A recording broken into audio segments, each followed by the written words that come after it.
Hello everyone, no thrift store finds today. Instead, a few additions to our own movie collection, starting off with the greatest of all formats, LaserDisc. I was able to add 2 of these MGM UA home video LaserDisc box sets to the collection. I love these. I already have a handful of these, or a couple other ones left on my list to get for the collection. They're always just a really nice way of getting a ton of really good movies in a like series or from one particular actor or a team of popular actors. Always fantastic movies. The actual box sets themselves, it's always been, point of discussion how it's just kind of this lid on top, and setting it sideways, it has to have stuff on either side or just kind of pulls off. I've talked about them before because I have a whole bunch of them. That's one design flaw, you could say. Definitely not as nice as if it was a solid set that was open on the side to pull the discs out, like the box sets for a lot of shows. But that aside, the weird design, they're always really good collections. This one I put in and watched Red Dust so far. Just got these the other day, and I hadn't seen that in I don't know how many years. I saw it probably at some point in the 90s was the last time that I saw that movie, so it's cool to revisit that. And this is a Clark Gable collection. I'll go ahead and look at what is in there. Open her up, and there is Clark Gable, and then inside we have all of the chapter listings for each of the movies. And this and the other one, it brings up another thing that's kind of a weird flaw with some of these sets. I understand why they do it. It's more of a problem in the next set they'll talk about, but sometimes in these, to save the total number of discs in the set, a movie will say begin on side 1, end on side 2, and then the next movie will start on side 2, partway through, and then continue on to the next disc. Makes sense why they do it, to save the total number of discs in the set, but they can be annoying sometimes when you just want to watch, say movie number 3 in the set and it starts on. Thankfully with LaserDisc you can just hit the chapter select. It takes like a few seconds. That's actually not a problem. It's just a weird minor thing to think about if you're looking at these sets. This one includes Red Dust, Boomtown, Honky Tonk, and Mogambo, which is basically just a remake of Red Dust. It's another one that I've not seen in a long time, so I'm going to be revisiting that. Really happy, especially I just watched Red Dust, so it'll be really cool to see. From memory, I liked the remake. It's very different story, but it's basically a retelling. Better than Red Dust, but I don't know in revisiting. I don't know who knows what my opinion will be after that. And then it's in the typical, these sleeves you've seen a million times for these discs, with all the different MGM LaserDisc titles listed there. And then of course the discs themselves, really cool box set.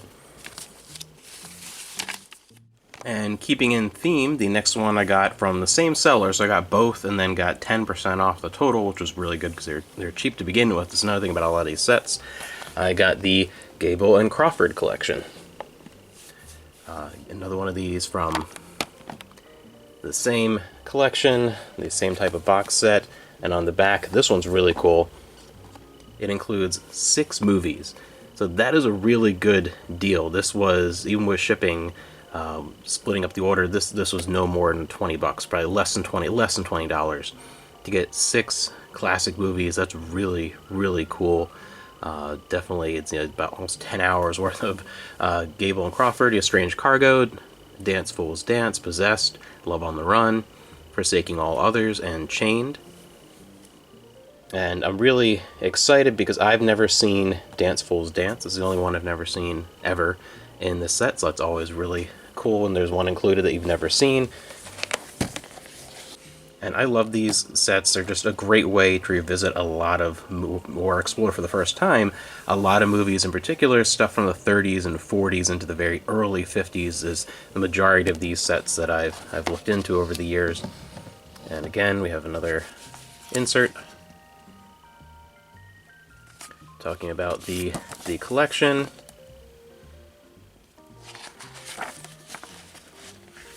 And this one's even nicer because there are more discs. You actually get more artwork on the pages here that have all the chapter selections, and so that's really cool because they had to make it more pages anyway. Let's add some really cool artwork. And like I said, this one has more of the issue of, a movie starting in the middle of side 2 where the next movie ended. But thankfully, it's, since it's LaserDisc, it's not really that big of a deal because you can just do chapter select. The same thing with the same general set. This one I'm really excited to get into, even more than just the Clark Gable one. Really excited for that one, but just the pair in general, it's awesome. And I just recently rewatched Sunset Boulevard, so it'll be cool to dig into some Gloria Swanson with her first talking picture from 1929. We have The Trespasser with this really cool cover. I think that's a fantastic cover design. Released in 1929. Actually didn't realize, on the back it describes a little bit about the movie. I never knew that this had been released just 2 days after the stock market crash in 1929, and that's part of what endeared it to audiences, this rag to riches story, partially like a morality tale, and all about, it's very much a melodrama.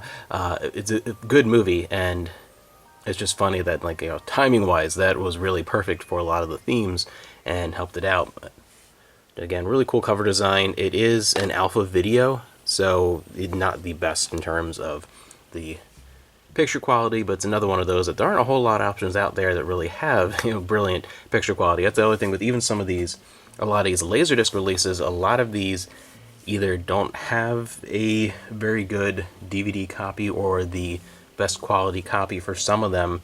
Even one like Red Dust, the best one out there, for my region at least, is a Warner Archive DVD-R. So, one that has not had that great of a treatment. A lot of these, and that's another reason why I like a lot of those LaserDisc box sets, is you can get a really good quality, nice sounding release on my favorite format. But we have Trespasser. This is inside, again, just not as cool as the cover art, but a fun addition to the collection. Another good movie from a time period I really like. I really enjoy the 20s and the 30s in particular.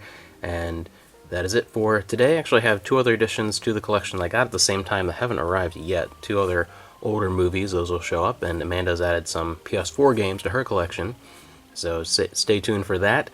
Coming up later, and some cool pre-order stuff coming out this month. As always, there'll be lots of thrift store find things. And then November, I haven't really talked about it too much, but in November there's going to be some unusual content. There's going to be probably a bunch of stuff looking at or talking about Disney, because I'm going with Amanda and her family down to Florida in November for a trip to Disney, and it's kind of my first time. I was at Disney in California once when I was like 8 or 9 years old, just for a day. That was it. And then in Florida, I've only been to Epcot once, and again, I was there for not even a full day. We were there for something else and just, went into Epcot for not even, basically an afternoon. So it's pretty much my first time going, so it's going to be really exciting and something different, and that'll be fun. The last big trip that we went on, if you've missed that video, make sure you check out. Amanda and I went to the Desi and Lucy Museum in New York. That was a really cool trip, and I think if you are interested in older media, that will be something that you'll find fascinating. One of the coolest museums that I've ever been to. A lot of fun.